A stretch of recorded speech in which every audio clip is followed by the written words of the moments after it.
History has been made in 13.24 as Hui's win rate on release has been one of the lowest we've ever seen, just barely eclipsing 30%. This is honestly to be somewhat expected though, due to the champion being so unique in nature. Many of the champion buffs this patch have turned out extremely impactful as there are new priority picks for a bunch of roles. So with the help of our challenger players and analyzing the most recent data, we're ready to bring you guys the final update to our solo queue tier list for Season 13. But before we get into it, be sure to check out SkillCapped if you want to truly get better at League of Legends. We're the only service that offers a money-back guarantee if you don't climb at least 5 divisions while actively using our service. We do this because our service really does work, and if it doesn't work for you, you shouldn't pay. Learn more at the end of this video or click the link in the description below. Top lane is a role that usually has pretty impactful changes every single patch, but 13.24 has been an outlier and the meta has remained very stable. The OP tier for top lane is being locked down by Malphite, Nasus, and Trundle. Trundle coming into meta for top lane has been the craze over the past 2 patches, and he's now being noticed a lot more as his play rate has spiked to nearly 10%. Now, if you don't intend on playing Trundle yourself and don't want to ban him either, who's a good pick to play into him? Jax and Malphite are 2 champions seeing a lot of success right now. Trundle damage is largely coming from his Q and auto attacks, and with Jax E, it does a really good job at countering Trundle's trading power. As for Malphite, you have the point-and-click attack speed slow, so it takes away from a huge amount of Trundle's DPS potential. Right now, these bruiser top lane champs with strong split push capabilities are really dominating the meta, with Hullbreaker still in a broken state, and now that Tier 2 and Tier 3 towers provide more local gold, the raw carry power from split push champs is the highest it's been in a while. With their high play rates and relative strength in meta, Jax, Trundle, and Malphite are all great ban choices for 13.24. To escape low elo the fastest from the top lane, look into spamming one of Trundle, Nasus, or Garen.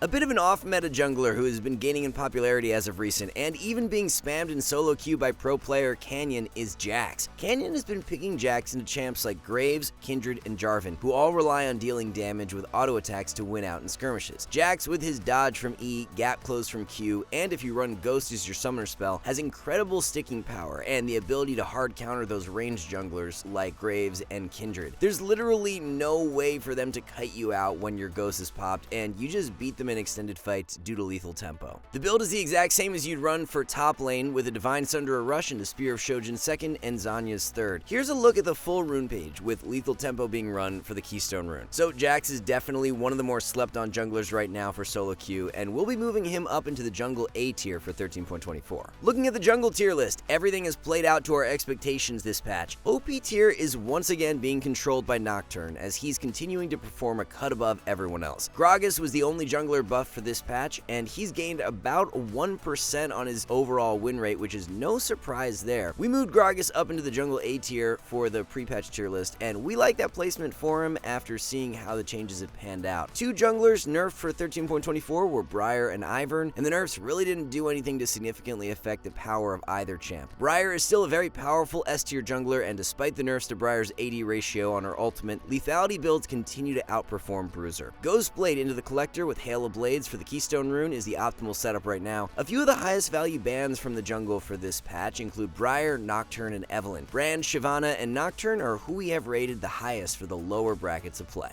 So, Hui has now been released, and it's probably going to take a while to fully grasp his true power level. On the very first day of release, Hui was sitting at a 30% win rate, which obviously doesn't mean a whole lot in trying to determine his actual strength. We saw something very similar on Briar's release, where she was down around 30%, but then over the course of the next few weeks and a couple of hotfix buffs sprinkled in, she jumped well above 50%. We're not saying this will happen with Hui to the same degree, but we should not expect him to be a 30% win rate champ for long. Something that will help him get there faster are some hotfix buffs that Riot has already pushed live. Q mana cost was reduced by 20 at rank 1, which gives his laning more strength. QQ AP ratio is up from 60 to 70%. The max health damage on QQ is also up from 4 scaling to 6% to 4 scaling to 8%. EQ, EW, and EE have all had their AP ratios buffed from 55 to 60%. Hui is one of the most unique champion releases we've ever seen, so it's going to take players a while to really optimize the pick. The skill floor of Hui is simply higher than all other champions in the game due to him having 9 different basic abilities that he can use. From our challenger experts playing Hui on the PBE and now live servers, we definitely think the champion is much stronger than his abysmal win rate may suggest. For the average player right now though, we don't see Hui as a very competitive pick, but that should surely change in the coming patches. We'll be placing Hui in the C tier as a champion you should really only be playing in ranked if you've had experience on the PvE already or have spammed him a bunch in normals. Now, one change it looks like we may have originally underestimated for 13.24 was the buff to Galio. Galio Q at max rank was reduced from 10 to 8 seconds, and it has resulted in around a 3% spike to his overall win rate. We were thinking it would lead to something more along the lines of a 1% increase, but the fact Galio Q is the spell you max out first, and it being reduced by 2 seconds for the mid game doesn't make it a shock to see the change being this impactful. Galio has always had that insane amount of upfront strength, but then he's just a sitting duck when he waits around for cooldowns. When you factor in ability haste from items and runes, Galio Q will now be on a 5.5 second cooldown in the mid game as opposed to 7 seconds from before, which gives him more consistent impact. We also have to remember that prior to this buff, Galio has actually been buffed multiple times over a while now, so the compounding effects of these buffs are finally adding up. As a result of this change and the influence that it had on Galio's solo queue strength, we will be moving him up into the mid lane OP tier for mid patch. Another mid lane champion who is in need of a further push up the tier list for mid patch is Talon. We noted in the pre-patch tier list that we could very well see Talon becoming OP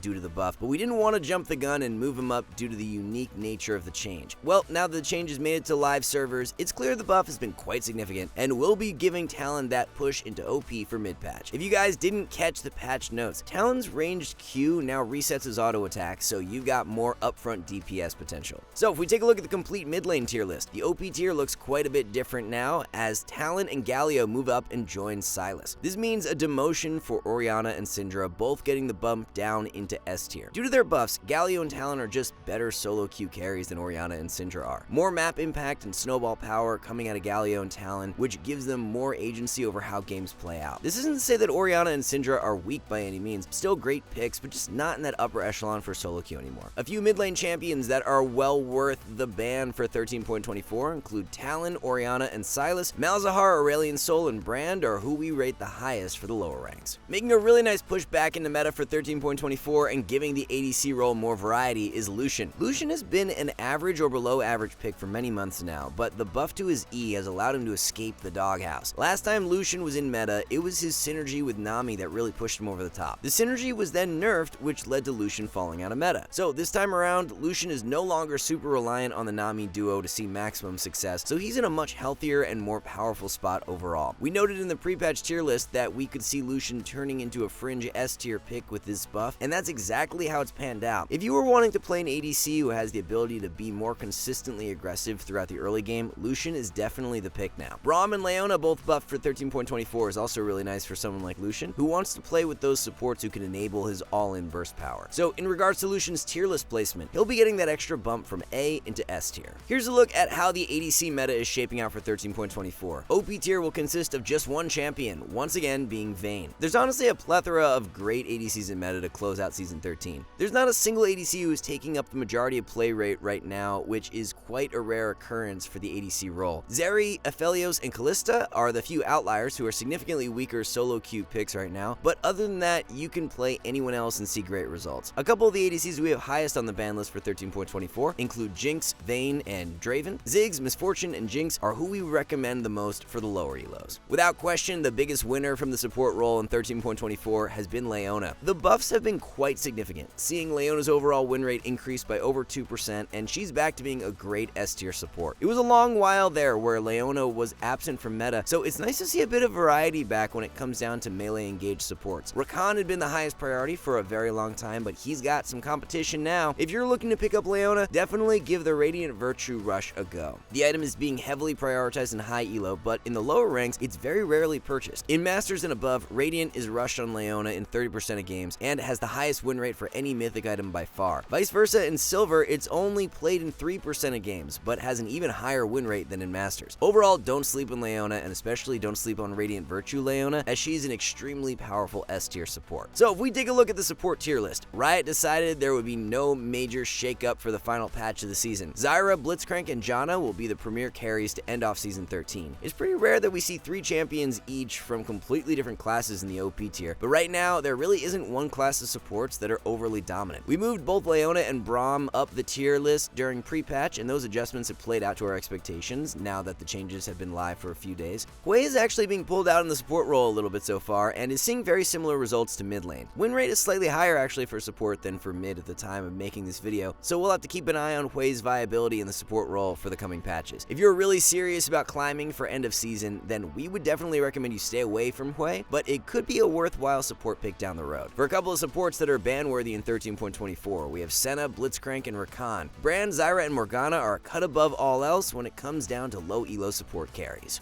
Alright guys, before we wrap this up, let's tell you a little more about SkillCapped. So, we offer a 5-division rank up guarantee, and think that's a pretty crazy thing to offer. It's like a gym membership guaranteeing you'll get ripped. Your local gym would go bust if they offered that, right? Not us. We've offered this for years because our service really does work. It works so well, in fact, that we're able to produce by far the largest catalog of premium league guides on the internet. We add over 20 videos a week, with over 1,600 guides curated into over 100 courses no one can compare. We've also sent challenger players into Elo Hell 714 times and counting, where they commentate how to carry live. They also respond to all questions asked. Sign up today for as little as $6.99 a month if you are serious about improving. So that's going to round everything out for our latest update on the solo queue tier list. Thanks so much for watching, everyone. Good luck with your ranked grinds, and we'll see you in the next one.